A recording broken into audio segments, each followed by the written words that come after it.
Hello students, welcome back to my channel Creativity Education Faculty. I hope you all are good, absolutely fine students. आज है आपकी, जैसे कि आपको पता है हमारा कंटिन्यूस कोर्स चल रहा है इंग्लिश स्पीकिंग का। आज है हमारा day 5, start now to learn English. तो विद मी आप मेरे साथ अपनी इंग्लिश को इम्प्रूव कर सकते हैं, इंग्लिश बोलना सीख सकते हैं, लिखना सीख सकते हैं, पढ़ना सीख सकते हैं। इन सारे क्वेश्चन जो आपके मन में डाउट है, ये क्लासेस आपके लिए अवेलेबल है जिससे आप अपने आप को इम्प्रूव कर सकते हैं। तो आज है डे 5। डे 4 में मैं आपको, यानी कि जो जितने पिछले 4 दिन गए हैं उसमें मैं आपको 4 क्लासेस में आपको बहुत कुछ सिखा चुकी हूँ, जिससे आपको पता लगा होगा कि आपकी परफॉर्मेंस कहाँ लाई करती है, आपको कहाँ कहाँ वर्क करना है।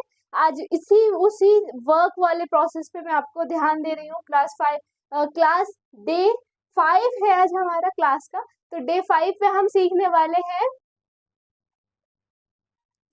स्टूडेंट्स, हम लोगों को ऑलरेडी पता है कि हम लोगों ने 4 क्लासेस में क्या क्या करा था, तो वो मैं रिपीट नहीं करूंगी, आप पहले 4 वीडियोस को देखेंगे।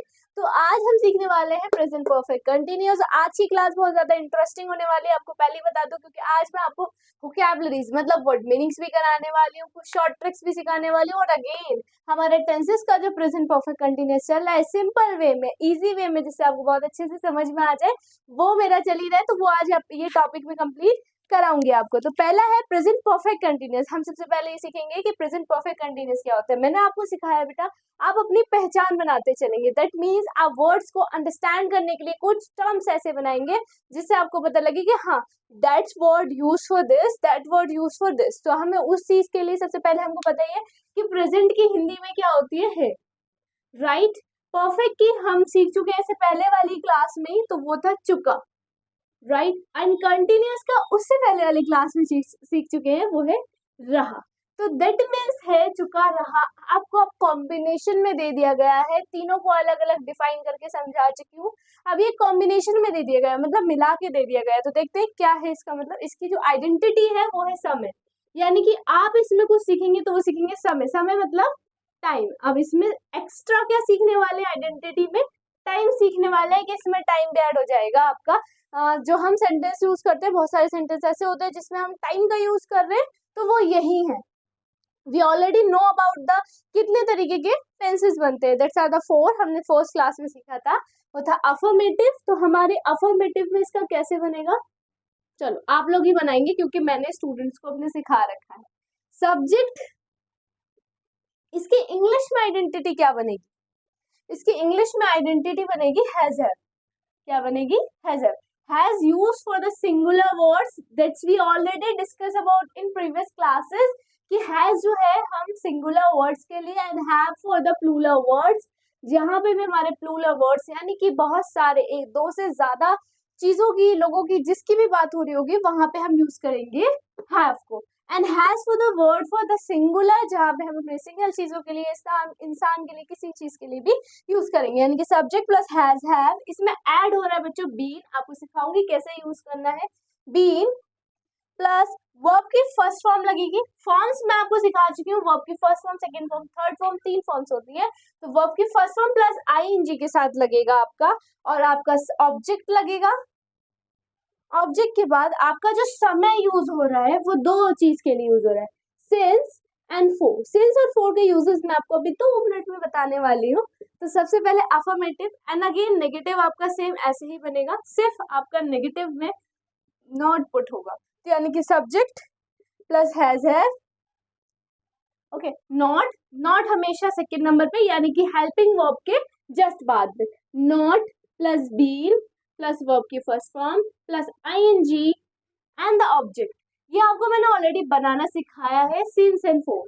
सिंस एंड फोर कहाँ कहाँ यूज करते हैं, जस्ट फॉर द मिनट्स मैं आपको एक्सप्लेन करती हूँ। उसके बाद आएगा हमारा इंटेरोगेटिव। इंटेरोगेटिव में स्टूडेंट्स हम यूज करने वाले हैं, हमारा क्या वर्क होता है, क्वेश्चन करना। इंटेरोगेटिव मतलब हम किसी से कोई क्वेश्चन पूछ रहे हैं, क्या आपने खाना खाया, हम क्या पूछ रहे हैं, क्वेश्चन पूछ रहे हैं, क्या आपने पढ़ा था, क्या आपने प्रीवियस वीडियो देखी मेरी। तो ऐसे क्वेश्चंस को पूछना। तो हम उसमें क्या कर देते हैं, हेल्पिंग वर्ब को आगे ले आते हैं। दैट मीन्स हैज हैव, आप थोड़ा अच्छी राइटिंग में लिखिएगा, has have plus subject plus not हमारा सिर्फ और सिर्फ नेगेटिव में यूज होता है, बीन प्लस वर्ब की first form and ING and the other object since and for. And then double interrogative में वी आस्क्ड द क्वेश्चन क्यों, है ना, क्यों आपने, अब आप जैसे suppose that I asked the question, क्या आपने मेरी प्रीवियस वीडियो देखी, आपने बोला नो, तो मुझे बोला, क्यों नहीं देखी, तो द क्यों मीन्स व्हाई, तो व्हाई हम इस सेंटेंस में इस्तेमाल करते हैं डबल इंटरोगेटिव में, किसमें, डबल इंटरोगेटिव में, बाकी सब सेम रहता है, सिर्फ हम स्टार्ट कर देते हैं why and the same same same same same. ये थी हमारी कुछ आइडेंटिटी। अब इनको हम सेंटेंस में यूज करना सीखेंगे ताकि आप अपने डेली यूज बेसिस पे सेंटेंसेस को इस्तेमाल कर सके। ओके स्टूडेंट्स, सबसे पहले एक सेंटेंस लेते हैं, जैसे कि सिंस और फॉर का यूज सबसे पहले मैं आपको सिखाती हूँ। सिंस एंड फॉर कहाँ कहाँ लगता है। Again since and for, FOUR, FOUR, okay. Since हमारा इस्तेमाल होता है जहां पे हमें पर्टिकुलर टाइम नहीं दे रखा हो, जैसे मैं सुबह से पढ़ रहा हूँ, कितनी देर से पढ़ रहा हूँ, दैट वी डोंट नो कि आप कितनी देर से पढ़ रहे हो, तो आप कब से पढ़ लो, कब तक पढ़ लो, जो नहीं बताता है, सिर्फ ये बता रहा है, आपका सिर्फ ये बता रहा है कि हाँ आप वो काम कर रहे हो, बट कब से दैट्स नॉट क्लेरिफाई, वो हम सिंस का करते हैं। जैसे आप सुबह से खेल रहे हैं तो वहां यहाँ इस्तेमाल होगा फोर, मैं 4 घंटे से पढ़ रहा हूँ, वहां पे हम क्या इस्तेमाल करेंगे, फोर। तो जहां आपको टाइम बताया जाए वहां आप फोर का इस्तेमाल करेंगे, यूज करेंगे। एट द एंड सिंस इसके अगेंस्ट है, मतलब इसका अपोजिट है, अपोजिट मतलब इसका उल्टा है, दैट मीन्स हम यहाँ पे यूज करेंगे जहां पे हमारा टाइम नहीं बता रखा हुआ। आई होप आपको सिंस और फोर में जो भी डिफरेंशिएशन थी सब क्लियर हो गई होगी। अब भी कोई क्वेरी है पूछ लेना हमसे। अब हम सेंटेंस का स्टार्ट करते हैं इंग्लिश में कन्वर्ट करना। जैसे कि एक सेंटेंस मैं बनाती हूँ, जैसे मैं सुबह से खेल रहा हूँ, सेंटेंस है मैं सुबह से खेल रहा हूँ। सेंटेंस सबसे पहले आप पहचान करनी है सेंटेंस की, है प्रेजेंट है मैम, मतलब रहा है, कंटिन्यूअस है मैम, और इसके बाद इन्होंने टाइम का भी बता रखा है, तो that means present perfect continuous है। अब इसकी इंग्लिश में ट्रांसलेशन करते हैं, क्या बन सकता है, आई में मतलब आई हैव लगेगा क्योंकि सुबह से आई हैव। सेकेंड नंबर पे मैंने बीन बताया था आपको, तो आई हैव बीन क्या कर रहे हैं, काम क्या कर रहे हैं, प्लेइंग, प्ले, और आईएनजी के साथ हमारी वो थी तो इसलिए playing, I have been playing since, या फोर क्या लगेगा, आप लोग भी मुझे बताइएगा कमेंट सेक्शन में कि इसमें क्या लगना है। इसमें लगेगा आपका, क्योंकि मैं सुबह से खेल रहा हूँ, कोई टाइम डिफाइन नहीं है, तो दैट मीन्स यहाँ पे क्या लगेगा, सिंस मॉर्निंग। अगेन ये आपका बना अफर्मेटिव। अब हम बनाएंगे नेगेटिव, तो नेगेटिव कैसे बनने वाला है, I have not been playing since morning. Okay, अब हमारा बनेगा इंटरोगेटिव, तो इंटरोगेटिव में क्या करते हैं, हेल्पिंग वर्ब को आगे ले आते हैं, तो that means have I been playing, ये मतलब क्वेश्चन करना हो गया। इन दोनों में स्टूडेंट ध्यान रखना फुल स्टॉप रखते हैं सिंस मॉर्निंग, और जो भी लास्ट के दोनों बचे इंटरोगेटिव और डबल इंटरोगेटिव में हमारा क्वेश्चन मार्क लगता है। अब आपका आ गया डबल इंटरोगेटिव, तो उसमें क्या लगता है, वाई, बाकी सब सेम रहेगा, why have I been playing since morning.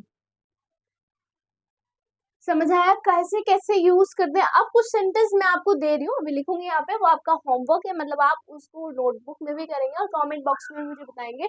वो उन क्वेश्चंस को एक्यूरेट ऐसे ही चारों फॉर्म में सॉल्व करना, फॉर्म मतलब चारों सेंटेंस में सॉल्व करना, जिससे आपकी राइटिंग स्पीड भी बढ़े और राइटिंग में भी आपको समझ आए कि हैज हैव और सिंस और फॉर का यूज हम कैसे कैसे करते हैं। अभी वो सेंटेंस मैं आपको बताती हूँ। I hope that's clear. अगर इसमें भी कोई भी क्वेरी है तो आप मुझसे पूछ सकते हैं। ओके, आगे इन क्वेश्चंस को मैं लिखती हूँ। वेल स्टूडेंट्स, आपको यहाँ कुछ क्वेश्चंस दिख रहे होंगे जो कि मैंने अभी लिखे हैं। क्या लिखे हैं, वह 2 घंटे से पढ़ रही है, वह सुबह से बाहर है, वह 2 घंटे से नाच रही है, उसकी बहस 4 घंटों से चल रही है। ये स्टूडेंट्स आपको ऐसे जैसे मैंने करे हैं ऐसे ही आपको करने होंगे, चाहे आप कॉपी में करें, उसके बाद मुझे कमेंट बॉक्स में बताएं कि वी हैव डन, यानी कि हमसे हो चुका है, हमसे हो रहा है, तो वो सेंटेंस को भी ध्यान रखते हुए आप यूज करें। बात करते हैं आज की मेन क्लासेस में, यानी कि कुछ वोकैबुलरीज में आज आपको कराने वाली थी। अब थोड़ी थोड़ी वोकैबुलरीज भी कराऊंगी। आप जब भी के जब भी उन वोकैबुलरीज को याद कर लीजिए और अपने माइंड में वर्ड्स को बनाइए, ताकि आपके माइंड में जैसे जैसे वर्ड्स बनेंगे वैसे वैसे आप अपनी इंग्लिश को इम्प्रूव कर सकेंगे। तो वो वर्ड मीनिंग्स मैं आपको यहाँ पे लिखती हूँ। ये क्वेश्चंस आपके पास ऑलरेडी अवेलेबल ये हैं, आप इनको फटाफट लिख लीजिए और इनके बाद हम वोकैबुलरीज की तरफ बढ़ते हैं।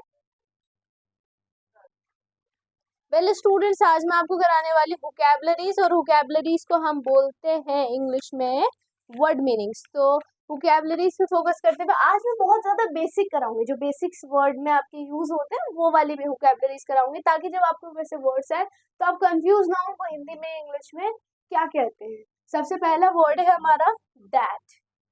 दैट कहाँ यूज होता है स्टूडेंट्स? जहाँ पे की आएगा, दैट ये वाला की। Second one is then. हम बहुत बार बोलते हैं ना देन देन देन। देन मतलब होता है तो, मतलब जहाँ, जैसे मैं खाना तो खा रहा, मैंने खाना खाने के बाद मैं खाना तो खा रहा था, देन आई ईट। देन वहां पे यूज कर सकते हैं हम जहाँ पे तो का इस्तेमाल हो। हम डेली यूज में तो बहुत ज्यादा इस्तेमाल करते हैं। ओके, उसके बाद आई मतलब यू ऑलरेडी नो में, ठीक है। फोर ऑन, ऑन मतलब पर। ऑन और पर मैं आपको एक चीज बता देना चाहूंगी, जैसे कि हम एग्जाम्पल लेते हैं, मेरा फोन टेबल पे रखा है, my phone on the table. जहां पे कोई चीज उसके ऊपर रखी है वहां पर हम ऑन का इस्तेमाल करते हैं, जब भी यहाँ पे पर लिखा है। ऊपर भी आ सकता है यहाँ पे आप अगर पर ना लिखे तो, ठीक है। फिफ्थ आपका बनेगा फ्रॉम। फ्रॉम हम इस्तेमाल करते हैं से, किसके लिए? से के लिए। अब सिक्स हम इस्तेमाल करते हैं सेड। सेड या से, ये दोनों सेम वर्ड है, ये हम यूज करते हैं कहा। जैसे मैं ये कहना चाहती हूँ, आई से समथिंग या आई सेड समथिंग, वहां ये दोनों हम इस्तेमाल कर सकते हैं। Seven where. वेयर का इस्तेमाल हम करते हैं कहाँ। जैसे सपोज दैट मैंने बोला आपका होमवर्क कहाँ है, वेयर इज योर होमवर्क, तो वहां पर हम वेयर का इस्तेमाल करते हैं।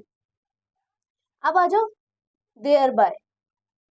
देयर बाय हम यूज इस्तेमाल करते हैं इसीलिए, किसके लिए? इसीलिए, जहां पे, तो इसीलिए तुमने होमवर्क नहीं करा इसीलिए तुम वीक हो, because you not doing homework that's why you are, thereby you are weak. Okay, तो हम देयर बाय का वहां यूज करते हैं। नाइन वर्ड है बिकॉज। बिकॉज अभी मैंने लास्ट सेंटेंस में भी यूज करा था, क्योंकि। क्योंकि हम वहां इस्तेमाल करते हैं बेटा जहां पे आपने कोई काम नहीं किया और आपको कोई बोला क्योंकि तुमने ये काम नहीं किया तभी तुम फर्स्ट नहीं आए, तो इसलिए वहां पे क्योंकि का इस्तेमाल किए, बिकॉज का इस्तेमाल होता है। उसके बाद हमारा लास्ट है आफ्टर। आफ्टर का इस्तेमाल हम करते हैं बाद में। आई होप जो आज की वर्ड मीनिंग थी बहुत ज्यादा बेसिक थी, ये बेसिक मैंने इसलिए ही कराई थी आपको, ताकि आपके जो भी माइंड में क्वेरीज है या फिर जो जैसे हम इन वर्ड्स का इस्तेमाल कहाँ कहाँ करते हैं, मैम हमें आता नहीं है, तो वो आपको यहाँ पे आ जाएगा। ओके स्टूडेंट्स, इसको नोट डाउन करें और इसको मे भी अपनी जो भी नोटबुक है, जो क्वेश्चन उसमें इस्तेमाल करिए और बोले भी इन सेंटेंस को। Okay, I hope that video is informative for you. ऐसे ही नेक्स्ट वीडियो में एक और स्पेशल चीज होने वाली है, वो मैं आपको नेक्स्ट वीडियो में ही बताऊंगी। तो डे 6 के लिए रेडी रहिए, पिछली 5 वीडियो को देख के आई होप आपको कुछ ना कुछ तो थोड़ा बहुत तो समझ आया होगा, जिससे आपकी इंग्लिश इंप्रूव होने लगी होगी। सिर्फ आप कर सकते हैं, जैसे मेरा स्लोगन भी है start now to learn English. अभी भी टाइम है, अभी भी आप स्टार्ट करेंगे तो अपनी जल्द से इंग्लिश को इम्प्रूव कर लेंगे। I hope you like it students.